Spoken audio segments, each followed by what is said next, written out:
My boyfriend proposed after 25 years of relationship, but later he abruptly canceled the offer and broke up with me. Yesterday evening following dinner, my boyfriend of 30 years, 53 M, surprised me, 52 F, with a marriage proposal. He approached me with a box, urging me to open it, revealing a ring inside. Despite having imagined this moment countless times, my reaction was unexpectedly indifferent. He expressed his desire to spend his retirement years enjoying life alongside me, his wife, in what was a heartfelt speech. However, my enthusiasm was dampened by the fact that for the majority of our relationship, specifically from the 5th year onward, I had openly communicated my desire to marry, yet I was met with dismissals, empty promises, and gaslighting. Despite undergoing therapy, where one counselor suggested that my efforts to engage us in therapy were futile if he had already made up his mind, I remained in denial, clinging to a false hope of progress. Together, we have 4 children. The eldest 3 are adults, and the youngest is a 15-year-old daughter, who was away on a sleepover during the proposal. Our children attended a private school where I often faced scrutiny from other parents for not sharing my children's last name. This scrutiny extended to our children who faced cruel taunts from their peers. Additionally, my boyfriend's mother argued that marriage was unnecessary and selfish on my part. Throughout his career ascent to an executive position, I stayed at home, which created a power imbalance in our relationship. This dynamic was further exacerbated by the fear of being left vulnerable due to my financial dependence on him. Despite these challenges, I stayed partly for the sake of our children's well-being, and partly because of my love and admiration for him as a successful and intelligent partner.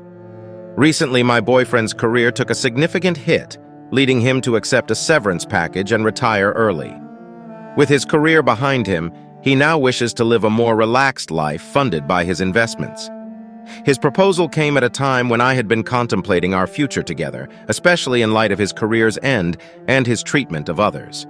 His plans for downsizing and reducing expenses, while referring to them as our plans, struck me as insincere since we aren't married, and thus, technically, it's all his money and property.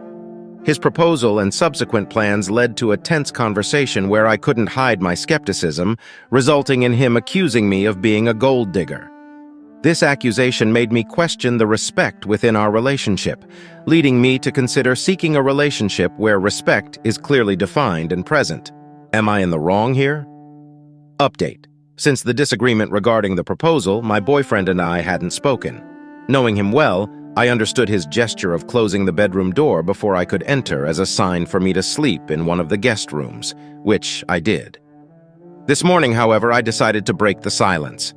I expressed how overlooked I've felt throughout our relationship, and highlighted that being in our 50s has shown us the fleeting loyalty of professional acquaintances, emphasizing the irreplaceable value of a true life partner. I lamented that he seemed to always be looking for someone prettier, better, and just as loving, just around the corner.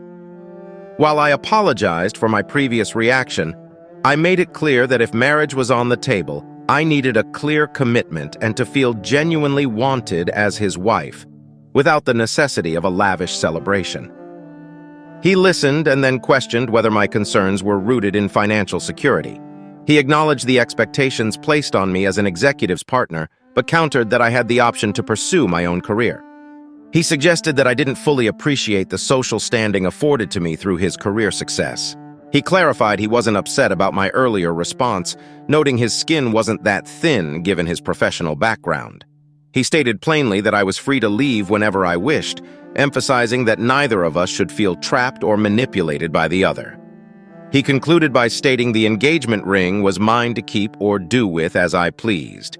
He has made it clear that he will fulfill his financial responsibilities towards his daughter, ensuring that concerns about child support are unwarranted. However, he expressed that my previous statements felt like emotional blackmail to him, leading to his decision against proceeding with marriage. Nevertheless, he mentioned that I am welcome to accompany him on his travels, which are a non-negotiable part of his life. This means that if I were to seek employment, it would need to be in a remote capacity. The conversation left a heavy air between us, and I found myself alone for hours afterward, contemplating our situation. Feeling like I had nothing more to lose, I broached the subject of pursuing an associate's degree, noting that many technical programs require in-person attendance. His response was shocking. He bluntly stated that if I chose not to travel with him, he would not abstain from sexual relationships during our time apart. This revelation was jarring, showcasing a take-it-or-leave-it attitude that felt incredibly cold. Our ensuing argument highlighted my frustrations about aging, my unwavering support during his health struggles, and the rarity of the loyalty I have shown him. His belief in easily finding someone else with such dedication seemed naive to me. At this juncture, I am earnestly exploring options for leaving. While part of me has considered compromising by traveling with him and seeking remote work, the resentment brewing over his insistence on controlling the dynamics of our relationship is palpable.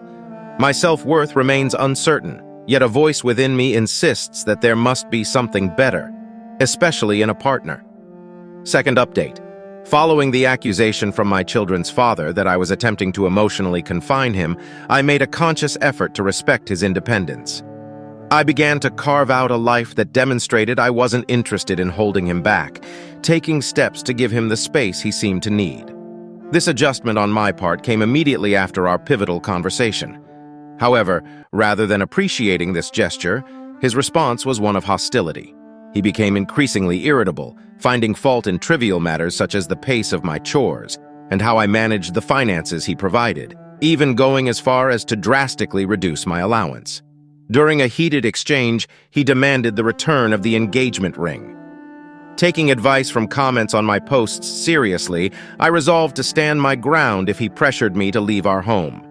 Merely days post our engagement discussion, he instigated another argument, this time accusing me of neglecting him and insisting I leave. I refused, asserting my right to stay, only to be met with a legal notice from his lawyer demanding my immediate eviction. The rapid escalation left me stunned and unable to react.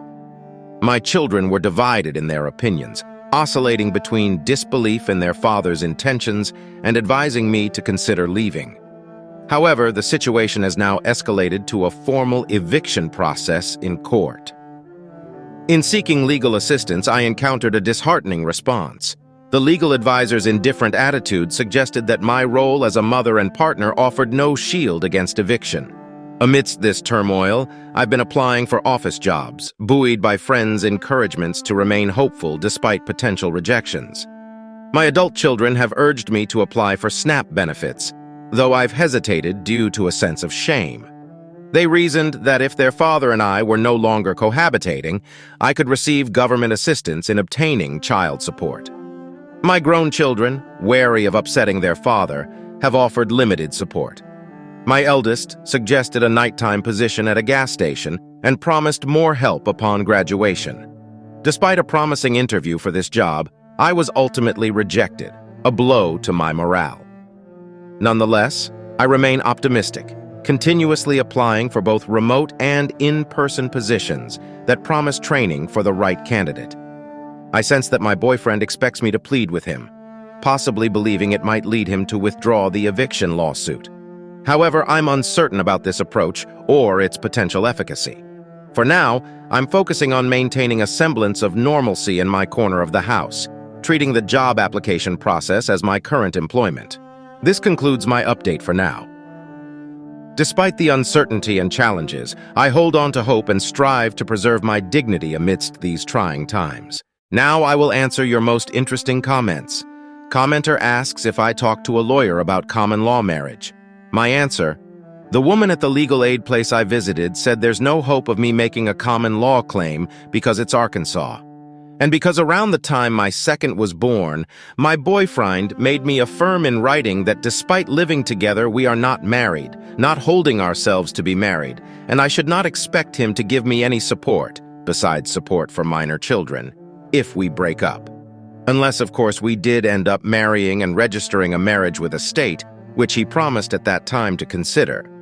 He did this when he expected to take a job in a common law state, but that didn't end up happening since he got promoted here. Commenter suggests Amazon warehouse work as they literally hire anyone. My answer: I just think for me to be committed is something I need to be passionate about it, and it would likely be in a marketing field, At this time, I just don't think it would be a good fit for my needs and where I want to go from here. I have applied to around 100 marketing jobs for big corporations and small ones, as well as remote. Ideally, I'd like a remote position since I work better when I am comfortable in my setting.